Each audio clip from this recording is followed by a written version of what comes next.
विविध भारती।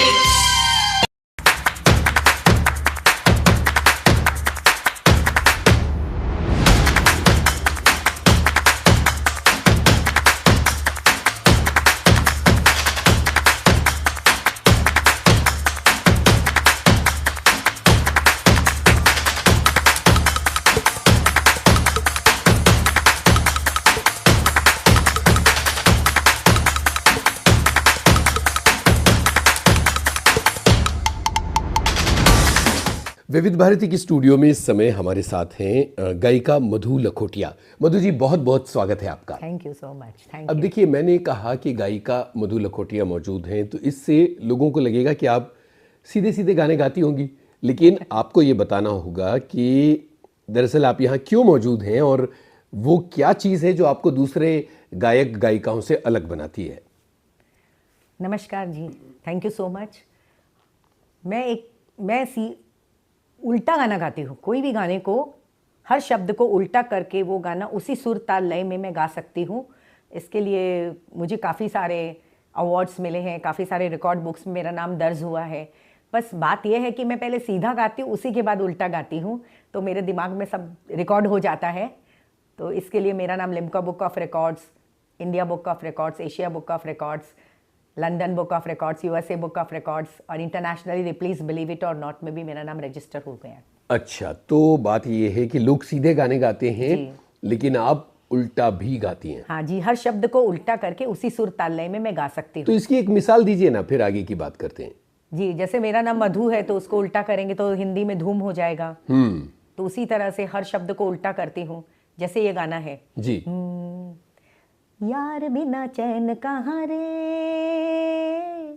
प्यार बिना चैन कहाँ रे, सोना नहीं चांदी नहीं यार तो मिला, अरे प्यार कर ले, रे अपना बिना चेहा करे,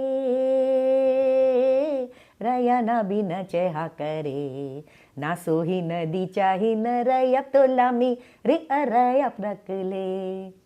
अरे बाप रे, ये तो बड़ा मुश्किल है। तो मैं आपसे सीधे सीधे बात करूं कि उल्टी बात करूं? आपको तो सीधी करनी पड़ेगी उल्टे के लिए। अगर आपके पास भी वो टैलेंट है तो आप जरूर करिए। नहीं तो फिर लोग समझ नहीं पाएंगे कि ये उल्टी उल्टी क्या बातें हो रही है। कई तो कहते हैं, मैं जब गाना गाती हूँ बोले हमको लगता है हम अरेबियन नाइट्स में अरेबिक सॉन्ग सुन रहे हैं। और सुदेश जी भोसले ने तो मुझे यहाँ तक कहा था कि मधु जी, ये पृथ्वी पर ये भाषा, ये देश कौन सा और इसकी भाषा का नाम क्या है? सही है। अच्छा, ये बताइए कि कहाँ आपका बचपन बीता और गाने में दिलचस्पी कैसे हुई थी आपकी? मेरा बचपन कैलकाटा में बीता। कैलकाटा में ही मैं पली बड़ी हूँ और वहीं पे मेरी शिक्षा मैंने प्राप्त की है। और देखिए, संगीत का शौक मुझे शुरू से था, लेकिन बचपन में ही बहुत सारी ये रहती है कि पढ़ाई करनी है, ये करनी वो करनी, तो मैं इतना ध्यान नहीं दे पाई। और 18 वर्ष की उम्र में मेरी शादी निश्चित हो गई थी और 18 वर्ष की उम्र में मेरी शादी हो गई। तो बॉम्बे में मेरा ससुराल मिला मुझे। तो यहाँ पे मुझे बहुत सारी सुविधाएं मिली। मेरे ससुराल वालों ने भी मुझे बहुत सहयोग दिया, मेरे हस्बैंड ने मुझे बहुत सहयोग दिया। तो इसके लिए मैं बहुत आगे तक बढ़ती चली गई। उन्होंने मुझे एहसास दिलाया कि अरे आपको मालूम नहीं, ये बहुत बड़ा टैलेंट है आपके अंदर। लेकिन क्या ये बचपन से था? बचपन से था। तो पहली बार इसका खुलासा कैसे हुआ था परिवार में? एक बार मैं 8-9 स्टैंडर्ड में थी तो मेरे दिमाग में अचानक ही मैं बैठी थी, गानों का मुझे शौक था ही। तो और मेरा फेवरेट गाना उस समय था ये, जिंदगी एक सफर है सुहाना, यहाँ कल क्या हो किसने जाना। तो पता नहीं क्या हुआ, मैंने गीदन जी कैरा फस है ना हासू, हाँ यलक यक हो निस्की ना जा। तो मैंने सोचा ये क्या किया मैंने, अरे मैंने हर शब्द को उल्टा करके किया। तो मुझे तो आम बात लगे ना, कोई बात नहीं। फिर मैंने दूसरा गाना करती हूँ तो दूसरा गाना ट्राई किया तो वो हो गया। फिर लेकिन मैंने इतनी तवज्जो नहीं दी इसको कि चलो ठीक है, हो गया हो गया।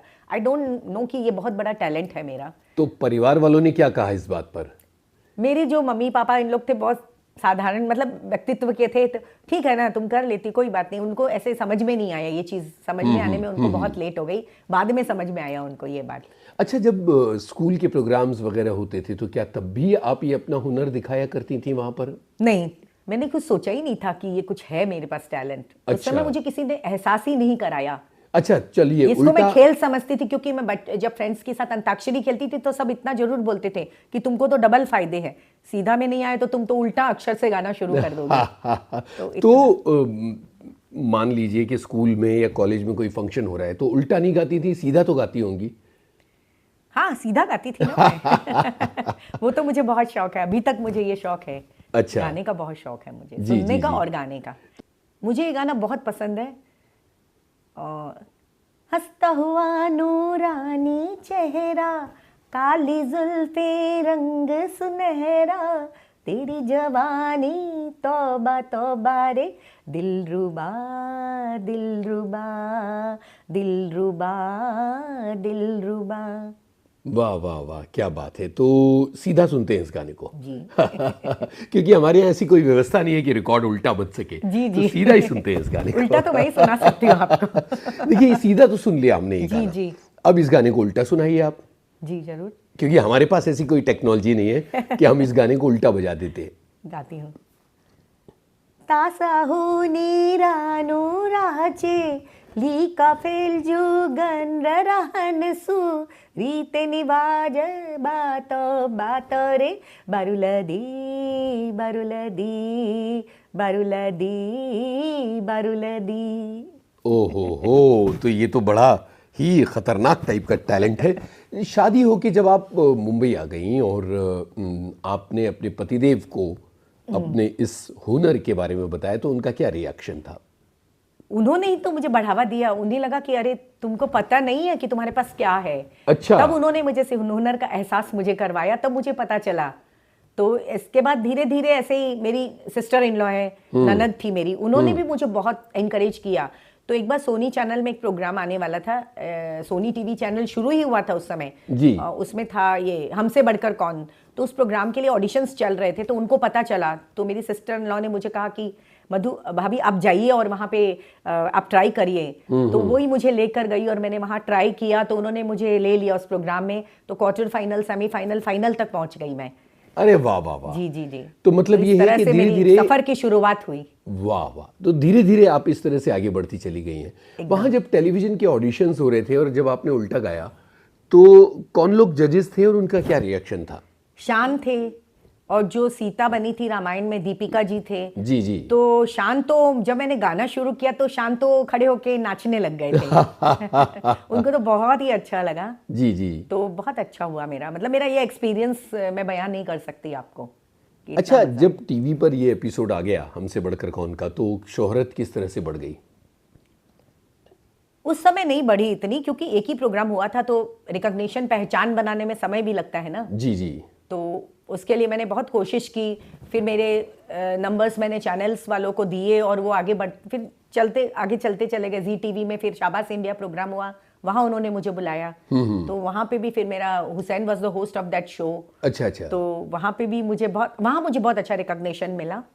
और वहाँ पे तो उन्होंने मुझे टफ सॉन्ग दिया था गाने के लिए कि हम आपके टैलेंट को तभी मानेंगे जब आप ये सॉन्ग हमको गा के ऑन द स्पॉट सुनाइए। मीन्स कैमरे शूट हो रहे हैं, आई हैव नो टाइम कि तो मैं क्या सोचने का समय भी नहीं दिया उन लोगों उससे ने। पहले वो गाना कभी उल्टा गाया था? कभी नहीं गाया था। ओहो, ऑन द स्पॉट आपने और तैयारी वो की? गाना बहुत ही टंग ट्विस्टर सॉन्ग था। कौन सा? इना मीना डिका। अरे बाप रे, तो उसको वहीं के वहीं आपने तैयार जी कर मैंने लिया? गाया और वो गाना इतना पसंद आया। बोले आपने सारे लिरिक्स एकदम सही गाए हैं। तो उन्होंने मुझे star talent of the week की ट्रॉफी दी उसके लिए। अरे वाह वाह, क्या बात है। जब आपने टेलीविज़न चैनल्स में जाना शुरू किया और अलग अलग एपिसोड्स आने लगे और अलग अलग जगह आपको बुलाया जाने लगा, परिवार वालों का क्या रिएक्शन था और क्या आपकी व्यस्तता बढ़ रही थी? परिवार वालों का रिएक्शन तो बहुत ही हैप्पी था, बहुत खुश थे सब मुझसे। और एक बार तो डीडी दूरदर्शन के जरिए रीमा जी लागू घर पे आई थी मेरा इंटरव्यू करने। तो उन्होंने पहले मेरा इंटरव्यू किया, फिर मेरी सासू जी का इंटरव्यू लिया। तो उन्होंने इतने अच्छे अच्छे जवाब दिए कि वो कहती आप फैमिली से ऑर्थोडॉक्स फैमिली होते हो, जॉइंट फैमिली है, तो आपकी बहू ये सब करती तो आपको कैसा लगता है। तो उन्होंने कहा कि आई फील सो प्राउड, मुझे इतना गर्व होता है कि वो घर के सारे काम करके जिस दिन शूट होती है मुझे एक भी शिकायत का मौका नहीं देती और मैं बहुत खुश हूँ। मैं चाहती हूँ कि और उन्नति करें। वाह वाह, क्या बात है। तो इस तरह से आपका और आपकी सास का इंटरव्यू रीमा लागू ने लिया? जी जी, रीमा जी लागू ने लिया था। अच्छा, अपनी पारिवारिक जिंदगी के बारे में बताइए। जब ये सारी चीजें चल रही थी तो घर परिवार संभालना भी आपकी जिम्मेदारी रही होगी, वो कैसे बैलेंस किया आपने? देखिए, जॉइंट फैमिली में रह के मैंने देखा कि मैंने महसूस किया थी कि जॉइंट फैमिली में रहने से discipline, strength, multitasking work, responsibilities और बहुत सारी चीजें, बहुत सारे हुनर हम सीख जाते हैं। तो ये जो मैंने सीखा, ये मेरे टैलेंट को आगे बढ़ाने में मुझे बहुत सहयोग मिला इससे। जी, तो मैं इस बारे में 4 लाइनें कहना चाहूंगी। जरूर। कि काम ऐसा करो कि पहचान बन जाए, हर कदम ऐसा चलो कि निशान बन जाए, जिंदगी तो जीते हैं हर कोई, पर इस कदर जिंदगी जियो कि मिसाल बन जाए। वाह वाह, क्या बात है। बात ये चल रही है कि एक तरह से आपका नाम होने लगा और अलग अलग टेलीविजन चैनल्स में आपको बुलाया जाने लगा। क्या आपने अपने सिवा किसी और को इस तरह से उल्टा गाते हुए सुना है? नहीं, मैंने नहीं सुना है, लेकिन मेरे को सुनने में आया कि कई लोग करते हैं, सुना सुनाया गाना, रटा रटाया गाना कर लेते, पर ऑन द स्पॉट अभी तक किसी को नहीं सुना है मैंने। अच्छा, एक ज़माने में किशोरदा अपने गानों को उल्टा गाया करते थे। क्या बात है? हाँ बिल्कुल, वो बल्कि सहगल के गानों को भी वो उल्टा गाया करते थे, बदमाशी में, मस्ती में। तो किशोरदा के बारे में ये बड़ा मशहूर है कि वो गानों को उल्टा करके गाया करते थे। क्या बात है? अच्छा, ये तो उल्टे गानों की बात हुई, पर क्या सीधे तरह से जो गाने गाए जाते हैं उनके लिए मंचों पर आपने अपनी प्रस्तुतियाँ दी?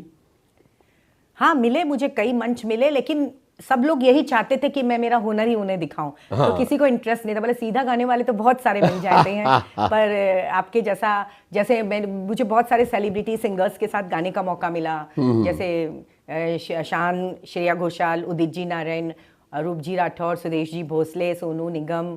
तो सबने मेरे टैलेंट को बहुत सराहा और उनके मुंह से यही शब्द निकले कि it is really very unique talent. क्या बात है। तो इनसे जुड़ी कोई यादगार घटना हमें बताइए। यादगार घटना तो जो उन्होंने गाना गाया मैंने उसको बस मतलब अंजाम दिया।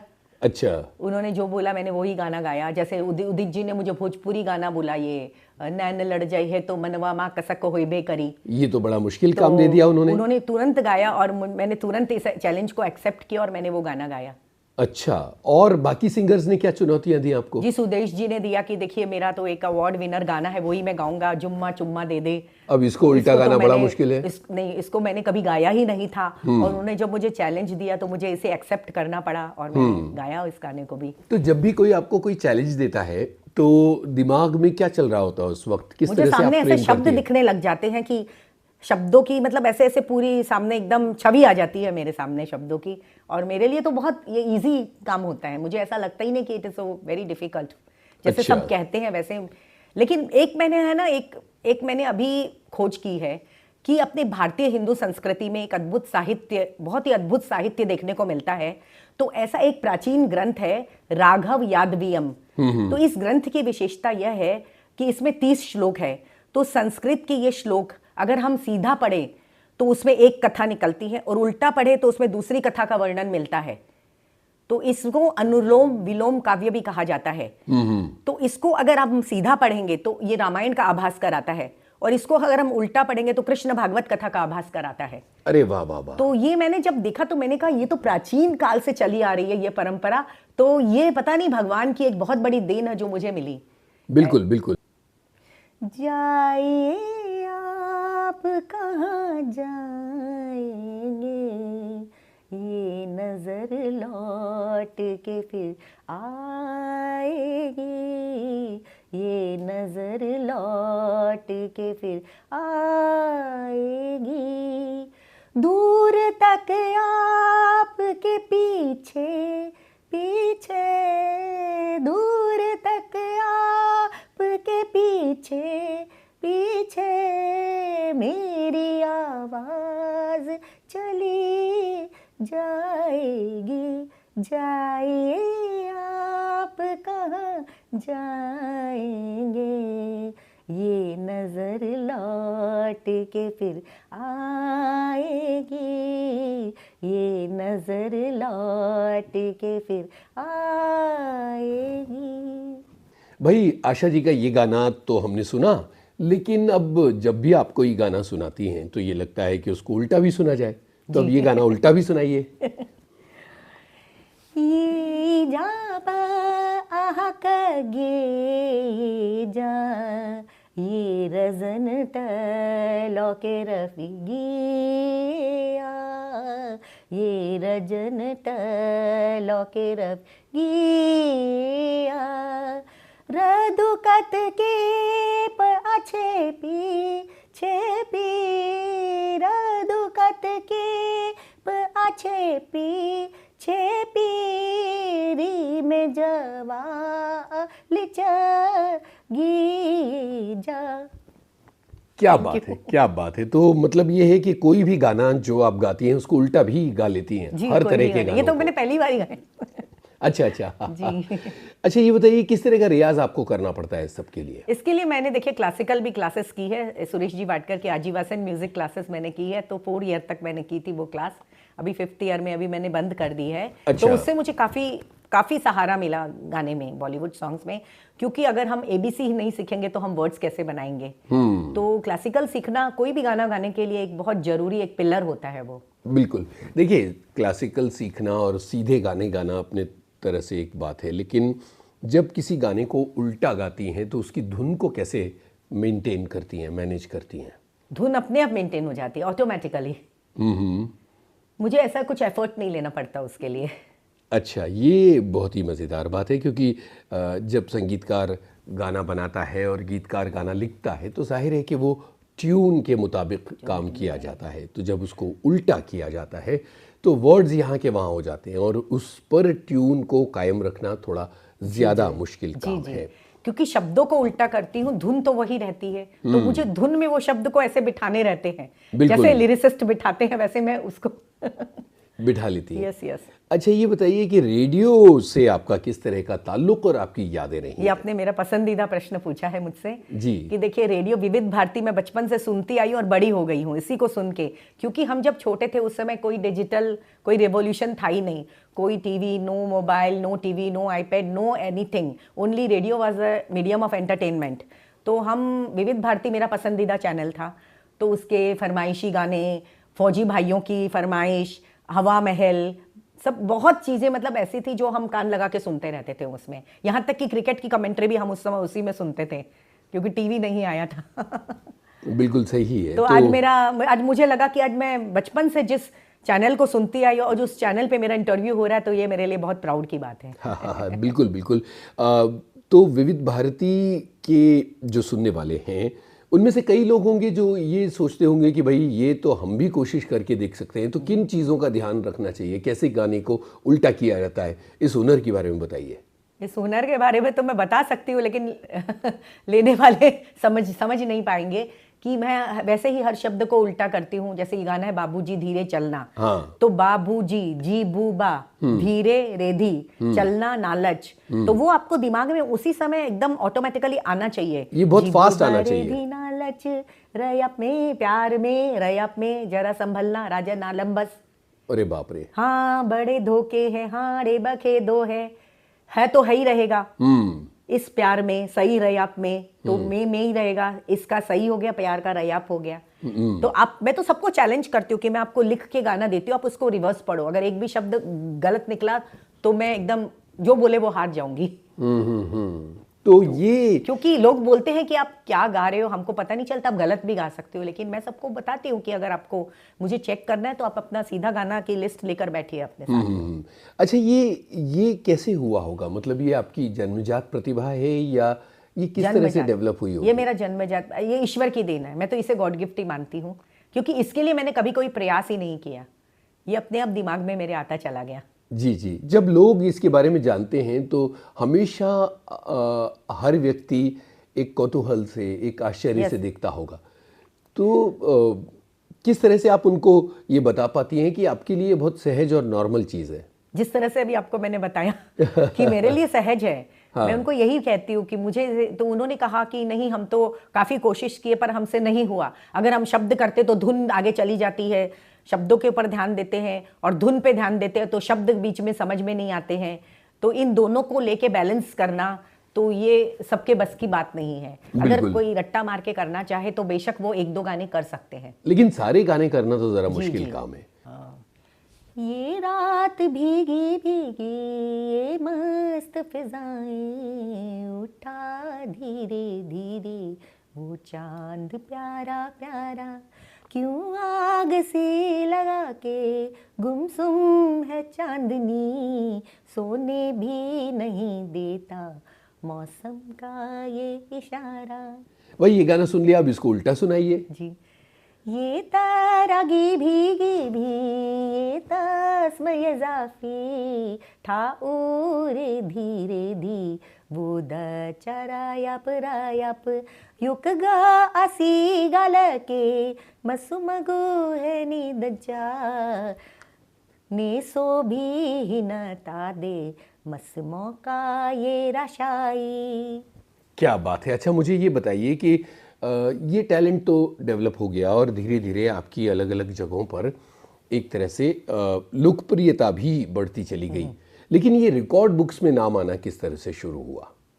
ये मेरे हस्बैंड ने ही किया, मुझे तो ये दिमाग में ही नहीं आया। उन्होंने कहा कि तुम्हारा जो टैलेंट है बहुत ही यूनिक है, तो we will try in Limca book of records. तब उन्होंने मेरी एंट्री वहाँ भेजी और तुरंत लिम्का बुक में उन्होंने मेरी एंट्री रजिस्टर कर ली। जब लिम्का बुक में रजिस्टर हुई उसके बाद में मैंने सोचा कि चलो एशिया बुक ऑफ रिकॉर्ड्स में ट्राई करते हैं। मैंने सुना था एशिया बुक ऑफ रिकॉर्ड्स के बारे में, तो मैंने मेरे हस्बैंड से ये बात शेयर की, तो उन्होंने कहा ज़रूर भेजना चाहिए तुमको। तब उनका आया कि आपका नाम ऑलरेडी लिम्का बुक में है, तो आप कुछ नया हट के क्या कर सकते हो जिससे हम आपका नाम एशिया बुक ऑफ रिकॉर्ड्स में रजिस्टर करें। तो मैंने कहा मैं देवनागरी लिपि के गाने रीजनल लैंग्वेजेस में जो देवनागरी लिपि में है वो मैं उल्टा करके गा सकती हूँ, लेकिन उसके लिए आपको मुझे समय देना होगा, क्योंकि मुझे तो ये सब गाने ठीक से आते नहीं है। जब तक मैं सीधा नहीं मन में याद रखूंगी तो मैं उल्टा नहीं कर सकती हूँ। तो मैंने उनसे 2-3 महीनों का समय मांगा। तो उस समय कोविड चल रहा था, तो मुझे बहुत अच्छा समय मिला ये गाने प्रिपेयर करने के लिए, बिकॉज कोई आउटिंग नहीं, कुछ नहीं। तो मैंने घर पे बैठ के सारे गाने प्रिपेयर किए। तो उन्होंने 4 लैंग्वेजेस में गाने मांगे, तो मैंने 8 लैंग्वेजेस में भेजे। तो इसके लिए मैं ये कहूँगी कि बेहतर से बेहतर की तलाश करो, मिल जाए नदी तो समंदर की तलाश करो, टूट जाता है शीशा पत्थर की चोट से, टूट जाए पत्थर ऐसा शीशा तलाश करो। तो अगर मनुष्य चाहे तो वो कुछ भी कर सकता है। तो मैंने ये करके दिखाया और मैंने इसके लिए बहुत जद्दोजहद की, बहुत संघर्ष करना पड़ा, क्योंकि उस समय सारे स्टूडियोज़ बंद थे। तो मेरे गाने रिकॉर्ड होने के लिए कहीं भी कुछ नहीं था ऑप्शन, और उनको चाहिए था कि मुझे जल्दी से जल्दी उनको चाहिए थे मेरे गाने। फिर मैंने अपने रूम में ही अपना स्टूडियो बनाया। मैंने सारे एफर्ट्स अकेले लिए। मैंने आईपैड लगाया, मोबाइल पे ट्रैक लगाया, आईपैड से शूट शुरू की, और मतलब फिर हर ट्रैक पे मैं सीधा गाई, फिर उल्टा गाई, ट्रैक पे गा के भेजना था, और फिर उसको सुना, फिर लगा नहीं गलत है, वापस से। तो ऐसे करके मैंने एक टेक में पूरे 8 गाने गा के, मेरे को 7 या 8 घंटा लगा था, और उसको मैंने करके उनको भेज दिया, और उन्होंने मेरी entry Asia book of register में रजिस्टर करी। उनको ऑडियो चाहिए था या वीडियो चाहिए था उनको? तो आपको प्रॉपर शूट करना पड़ा। प्रॉपर शूट करना पड़ा। ये कौन सी 8 भाषाएं थी जिनमें आपने गाया? जी, भोजपुरी, मराठी, गुजराती, उर्दू, राजस्थानी, बंगाली, ऐसे करके थी। अच्छा, तो फिर एक मराठी गीत गाइए। मराठी गीत तो अभी मुझे याद नहीं है। हाँ। आप बोले तो बंगाली गा सकती हूँ। जरूर, क्योंकि वो मैं भूल गई असल में। अच्छा। तो मैं सीधा अगर याद नहीं रखूंगी तो उल्टा कैसे करूंगी? जी जी बिल्कुल। अगर आप मुझे समय देंगे तो मैं जरूर आधी घंटे में ही सुना नहीं, कोई दिक्कत नहीं। आप जिस भाषा में सुना सकती हैं वो। मैं बंगाली में, मारवाड़ी में, ये सब गाने मुझे अभी भी याद है। हाँ, तो बोलिए कौन से में सुनना आपको? आप बंगाली सुना दीजिए। जी जी। जैसे एक गाना है, बहुत फेमस गाना है ये हिंदी में भी आया था ये गाना जी। ओ सजना बरखा बहार आई, तो वैसे ही है। ना जो ना रोजनी एखुनो बाकी आरो किच्छु दीते बाकी बोले रात जागा बाकी। अब उल्टा गा रही हूँ। ना ना योजना निजरो नखुए की बा रो अचुकी ते दी की बा ले बोतरा गाजा की पाना जेओ ना। क्या बात है। तो यही गाना सुन लिया जाए इस समय। जी। हिंदी में सुनेंगे कि बंगाली में? हिंदी में सुनते हैं। तो गाऊं हिंदी में? जरूर गाइए। ओ सजना बरखा बहार आई रस की फुहार लाई आँखियों में प्यार लाई ओ सजना। भाई, रिकॉर्ड बुक्स में आपका किस तरह से नाम आया, आपने ये भी हमें बताया मधु जी, लेकिन ये जो उल्टे गानों का सिलसिला है ये आगे किन पायदानों तक पहुंचा ये भी बताइए। काफ़ी ऊंचाइयों तक मैं चली गई, क्योंकि मुझे एक बहुत ही, जो मेरा एक ड्रीम था, इंडियन आइडल के स्टेज पे मुझे गाने का मौका मिला, जो मेरा बहुत बड़ा ड्रीम था। यहाँ आप कैसे पहुंची? यहाँ पे बस ऐसे ही मेरी काफ़ी पीआर अच्छा है सबसे, तो उन लोगों को पता चला कि मैं, देखिए, सिद्धिविनायक भगवान की बहुत बड़ी भक्त हूँ, रोज मैं जाती हूँ, वो रोज मुझे बुलाते दर्शन के लिए, 20-21 साल हो गए। तो वहीं पे ट्रस्टी है हमारे एक देशमुख सर, तो उन्होंने मुझे बताया कि एक जन से मैं आपको बताता हूँ, उनको चाहिए ऐसा टैलेंट एक। तो इस तरह से मैं, बस बापा ने ही मुझे ऐसा, मतलब वहीं से मुझे वाइब्रेशन मिली, उन्होंने ही मुझे भेजा, देखा जाए तो, इंडियन आइडल में। तो फिर वहाँ पे मैं पहुँच गई, तो वहाँ पे बहुत बहुत ही बढ़िया, मतलब मेरा प्रोग्राम सबको लगा। डायरेक्टर ने आके मुझे कहा, आपने तो शो को 4 चांद लगा दिए। तो क्या बात है। आयुष्मान जी खुराना थे वहाँ पे गेस्ट, आयुष्मान खुराना, और सबके साथ फिर हिमेश रेशमिया के साथ गाया, फिर मैंने हिमेश जी के साथ, और अच्छा हुआ प्रोग्राम बहुत। क्या बात है। तो ये इस तरह से जब नए रास्ते खुलते जाते हैं तो खुद के ऊपर भरोसा कितना बढ़ता है? इसके लिए मैं बोलना चाहूँगी कि जिसमें उबाल हो ऐसा खून चाहिए, जीत के जिद का ऐसा जुनून चाहिए, आ जाएगा आसमान भी ज़मीन पर इरादों में गूंज होनी चाहिए। वाह वाह। तो इस तरह से आप जो है वो आगे बढ़ती चली गई, इंडियन आइडल में आप चली गई, और जाहिर है कि देश विदेश के समाचार पत्रों में भी आपका नाम आता चला गया। परिवार में आपके पति ने आपको सहयोग दिया, आपकी सास ने आपको सहयोग दिया, बाकी फैमिली अब इस पूरे टैलेंट को किस तरह से देख रही है, तमाम लोग? नहीं, सबको बहुत प्राउड फील होता है। अब देखिए, एक बात है कि जो चीज़ रोज रोज सुनेंगे तो घर की मुर्गी दाल बराबर वाली बात हो जाएगी। तो उन लोग के लिए तो एक साधारण बात हो गई है कि ठीक है, मम्मी के पास ऐसा टैलेंट है, कर रही है, लेकिन दे फील वेरी प्राउड। बहुत अच्छा लगता है उन लोगों को। क्या आपके बच्चों ने भी ये सीखा है? नहीं सीखा, but they are very good singer, but उन्होंने ये कभी नहीं सीखा, उनके अंदर ये टैलेंट नहीं है। अच्छा, जब आप गाने सुन रही होती है, नॉर्मल गाने सुन रही होती है, तो क्या आपके दिमाग में उस वक्त गानों का मजा लेते हुए भी उल्टे लिरिक्स गूंजने लगते हैं? हाँ, होता है ऐसा कि ये गाना मैं सीधा गा रही हूँ, क्या मैं उल्टा भी गा सकती हूँ, और मैंने ट्राई, अंदर ट्राई करती हूँ तो वो हो जाता है। अच्छा, मतलब जब हम सारे लोग जब गाने सुनते हैं तो हम लोग सीधे गुनगुनाते हैं, लेकिन कभी कभी आपके साथ ऐसा होता है कि आप उल्टे भी गुनगुनाने नहीं, मैं लगती हैं। सीधा गुनगुनाती हूँ, उसके बाद ही उल्टा गुनगुनाती हूँ। वो एक बार मेरे जावेद जाफरी जी के साथ इंटरव्यू था चैनल वी के लिए, तो उन्होंने कहा, मधु जी, आपके दिमाग की सर्जरी कराऊंगा, भगवान ने कुछ उल्टा चिप लगा के भेजा है आपके दिमाग में। नहीं, ये वाकई क्योंकि वो मुश्किल है। रिकॉर्ड हो जाता है ना सीधा, तब मैं उल्टा गा सकती हूँ। अच्छा, मैं ऐसा है? कंफर्टेबल महसूस करती हूँ सीधा गा के उल्टा गाना। मतलब डायरेक्ट उल्टा नहीं गा सकती? डायरेक्ट गाती हूँ कभी कभी, लेकिन इतनी कॉन्फिडेंट नहीं रहती उस समय। कॉन्फिडेंट तब रहती हूँ जब मैं ही सीधा गाना गाती हूँ और मैं ही उसको रिवर्स करती हूँ।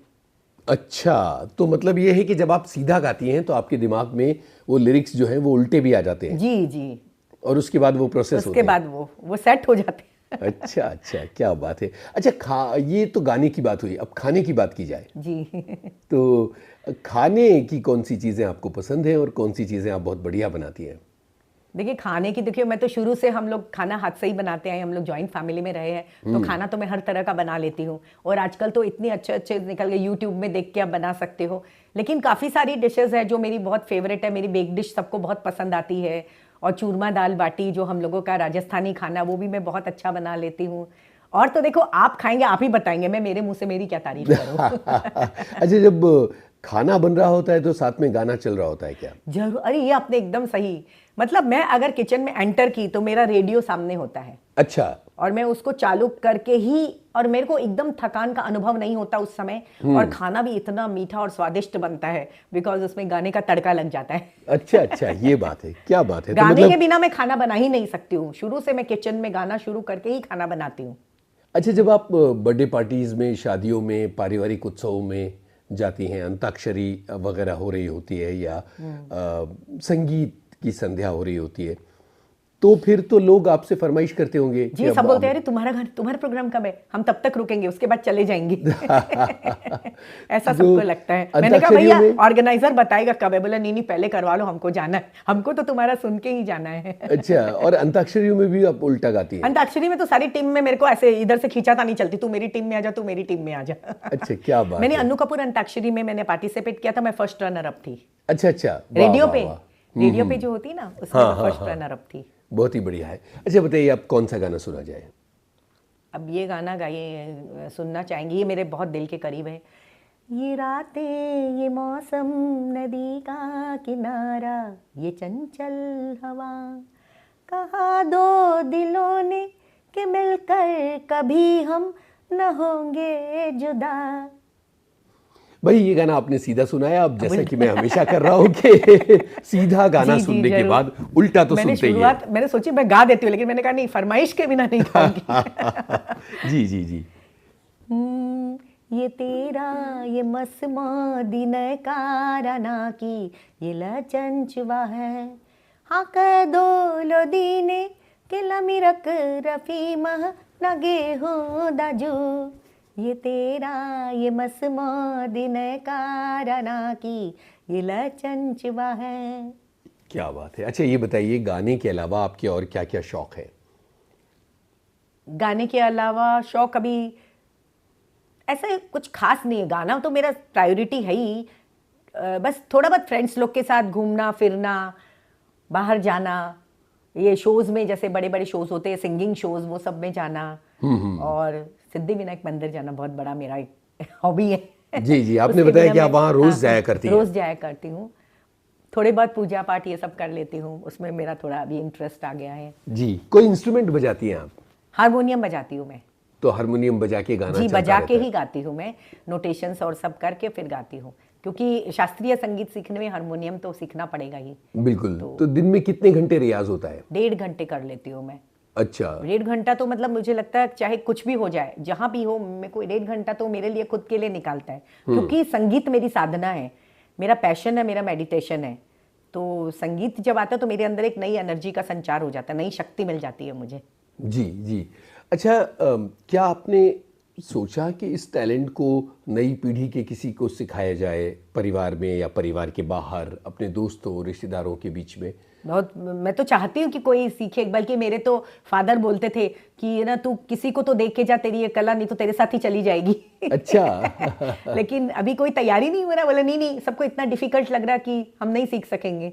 मतलब ये जो आपका टैलेंट है ये इनबॉर्न टैलेंट है, और बाकी लोग जो हैं उनके लिए ये बड़ा डिफिकल्ट पड़ रहा है। डिफिकल्ट पड़ रहा है, ऐसे ही सबने कहा कि ये है बहुत डिफिकल्ट, क्योंकि इतना इजी नहीं है। बोलते हैं कि कई लोग तो बोलते तो दुनिया में एक ही है जो ऐसा कर सकती है, पर मुझे नहीं मालूम। मैं इस चैलेंज को मतलब ऐसे नहीं लेती हूँ कि मैं ही हूँ, पर अभी तक मैंने किसी को नहीं देखा है कि जो ऑन द स्पॉट गाए ऐसा। अच्छा ये बताइए कि जब मैं देख रहा हूँ कि जिस भी गाने को आपको कहा जाए, या मैं ये कह रहा हूँ कि भाई अगले गाने की तरफ बढ़ते हैं या किसी गाने की फरमाइश करते हैं, तो बहुत सारी लिरिक्स आपको याद हैं। तो मैं ये जानना चाहता हूँ कि तकरीबन कितने गानों की लिरिक्स आपको याद होगी और ये कैसे हुआ है? ऐसे तो मेरे गिनने में नहीं है, लेकिन पुराने गाने तो मुझे प्राय मेरे ख्याल से 60% तो मुझे आते हैं पुराने गाने। अच्छा। हाँ, और 60-70% कोशिश करके याद किया है या ये रेडियो की देन है? रेडियो की देन है, ये एकदम सही बात है कि मैंने इतना रेडियो सुना है बचपन में, विविध भारती और सारे चैनल्स जो भी मैंने सुने हैं, ये रेडियो की ही देन है, क्योंकि उस समय हमारे पास कोई ऑप्शन था ही नहीं, एंटरटेनमेंट था सिर्फ रेडियो, और रेडियो पे सुन के ही मैं बड़ी हुई हूँ, इसलिए मुझे ये लिरिक्स एकदम बाय हार्ट हो गए हैं। क्या बात है। देखिए, याद करने की कोई कोशिश नहीं की, लेकिन दिमाग में सारे गाने एक तरह से सारे छपे गाने हुए। आ गए, और शुरू से थोड़ी मेमोरी गानों के पीछे, ऐसे मेमोरी का मुझे मालूम नहीं, पढ़ाई में ठीक थी मैं, लेकिन पता नहीं गानों में मेरी मेमोरी कुछ अलग ही तरफ चलती है कि गाने 1-2 बार सुनते ही मुझे याद हो जाते हैं। मैं बस यही पूछने वाला था, जैसे मेमोरी की बात आई, कि ये तो चलिए गाने की बात हो गई, पढ़ाई में क्या हो रहा था आपका? जी, पढ़ाई में भी मैंने अच्छा किया था। असल में मेरी 18 ईयर्स में शादी हो गई। 18 ईयर्स तक तो मैं कलकत्ता में थी, और फिर मेरा 1 साल बीकॉम करने के लिए रह गया था, और मेरी बहुत बड़ी इच्छा थी मैं ग्रेजुएशन करके ही शादी करूं, पर सबने बोला सगाई हो गई, अब हम 1 साल शादी नहीं रोक सकते हैं। तो मेरे इन लॉज ने कहा कि तुम चिंता मत करो, हम तुमको 1 साल पढ़ाएंगे, आराम से ग्रेजुएशन करना तुम, कोई पाबंदी नहीं है। पर मेरे लिए डिफिकल्ट था कि बॉम्बे रह के फिर कलकत्ता आके एग्जाम देना, यहाँ क्लासेस होती थी, how can I attend the classes. फिर बड़ी मुश्किल से हर मैं 2-3 महीने से एक बार आती थी, फिर थोड़ा बहुत होमवर्क मिलता था वो लेके जाती थी। फिर उन्होंने मेरे लिए बॉम्बे में एक प्रोफेसर रखा जो मुझे पढ़ाने आते थे, ये कितनी बड़ी बात है। तो इस तरह से मैंने कैसे भी करके अपना ग्रेजुएशन कंप्लीट किया, और उसमें मेरे अच्छे मार्क्स आ गए। वाह वाह वाह। यानी वहां भी आपने अपनी धुन जो है वो नहीं, मैंने पूरी तरह से कायम रखी। मुझे यही लगता है कि अगर कोई काम करो तो बहुत मतलब इतने शिद्दत से करो। बोलते हैं ना कि सीढ़ियां उनको चढ़नी है जिनको छत तक जाना है, मुझे तो आसमान तक जाना है, क्योंकि मुझे मेरी मंजिल तभी मिलेगी बहुत ही सही बात है, बहुत ही सही बात है। चलिए अब यहाँ एक और गाना सुनते हैं।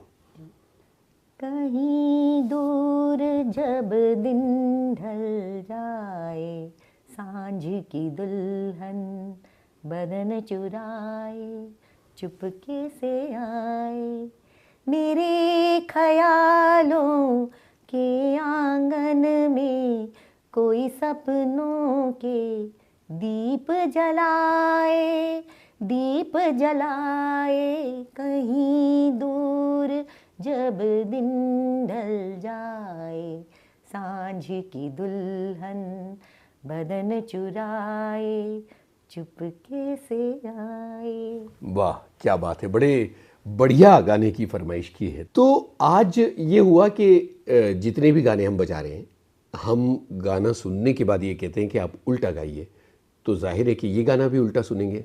जी मैं गाती हूँ।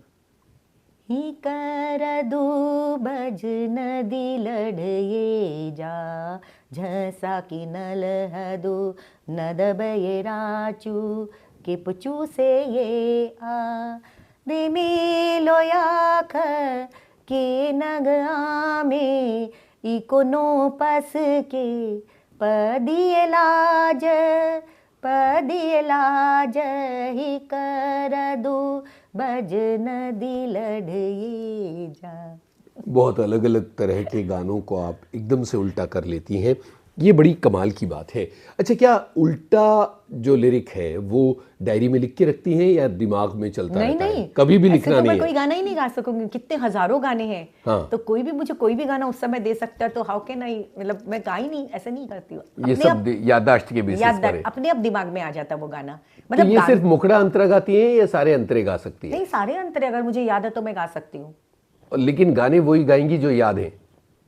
नहीं, आप बोलिए ना, आपकी तो फरमाइश पे मैंने सारे गाने गाए हैं, आप जो भी बोलो मैं गाती हूँ। अच्छा ऐसा है? वही वही, ये तो बड़ी कमाल की बात है। अभी आपने कैसे, मैंने कोई भी गाना ऐसे सोच के भी नहीं रखा था, आपने बोला आप कौन सा बिल्कुल गाना हम रैंडम कर रहे हैं, यानी मेरी आपकी बातचीत चल रही है और उस बातचीत के दौरान मैं बोलता हूँ कि भाई कोई गाना, तो आप अचानक अपने जहन से निकाल के कोई गाना। तो अभी आप बोलिए ना कौन सा गाना मुझे करना है, मैं उसके लिए भी तैयार हूँ।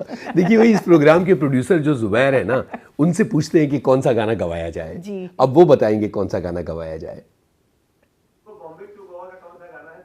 देखा ना हाय रे सोचा ना। हाँ, ओके ओके। देखिए भाई, जुबैर जी ने जो अब ये जब इंटरव्यू बनेगा ना, तो ये रिकॉर्ड कर देना अपनी लाइन। नहीं, उनको यहीं बुला लीजिए।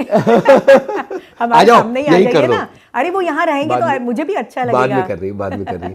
भाई जुबैर जी कह रहे हैं कि देखा ना हाय रे, ये जो बॉम्बे टू गोवा का गाना है, इसको आपको उल्टा गाना है। ठीक है, मैं चैलेंज एक्सेप्ट कर रही हूँ। चलिए। देखा ना हाय रे सोचा ना हाय रे, रख दी निशाने पे जान, कदमों में तेरे निकले मेरा दम, है बस यही अरमान। खा देना यहरा चा सोना, यहरा रखर दी निशानी रप न जा, मोदक पे रेते लिकनीरा में मद, है सब ही अमार। क्या बात है, देखिए ऑन द स्पॉट आपने एक गाने को उल्टा गा दिया। अब इस गाने को पहले सीधा सुन लिया जाए, है ना भाई। बॉम्बे टू गोवा का ये गाना हमने सुन लिया और आपने इतनी सारी बातें की, जहां आपने बताया कि कैसे ये टैलेंट आपने अपने भीतर पहचाना और उसके बाद ये टैलेंट जो है ये रिकॉग्नाइज होता चला गया। ये जो उल्टा और सीधा का मामला है ना, ज़िंदगी की राहें भी बहुत उल्टी और सीधी चलती रहती हैं। तो जब ज़िंदगी की राहों में मुश्किलें आती हैं, चुनौतियां आती हैं, तो उनको आप किस तरह से पार करती हैं? मैं चुनौतियों के, देखिए मैंने अपना नेचर ऐसा बना लिया है कि हर समय पॉजिटिव रहना है हमको। अगर कोई भी ऐसी चीज़ें सामने आ जाती है तो मेरे मन से यही निकलता है कि ये चीज़ ठीक है, मतलब ये चीज़ हो गई है। जैसे मुझे कोई प्रोग्राम में जाना है, कोई भी इंटरव्यू में जाना है, तो मैं मन में यही सोच के रखती हूँ कि यहाँ मेरा इंटरव्यू हो गया है। रोज मैनिफेस्ट करती हूँ, बिकॉज मैनिफेस्ट मेरा एक बहुत बड़ी एनर्जी है और जब मैं वो करती हूँ तो मेरी वो चीज पूरी हो जाती है। तो कोई भी अगर समस्या आती है तो ये मैनिफेस्ट करती हूँ कि इसका समाधान हो गया है और वो समाधान उसका निकल भी जाता है उसके बाद। क्या बात है, यानी आप ये मानती हैं कि जब शिद्दत से किसी चीज को चाहो, शिद्दत से और सकारात्मकता से जी, तो वो करो तो वो चीजें संभव होनी ही है, ऐसा मेरा विचार है। तो आपने अपनी जिंदगी में यही किया है? जी, देखिए आज मैं तभी इतनी ऊंचाई पे पहुंची कि मैंने इतना पॉजिटिव सोचा है।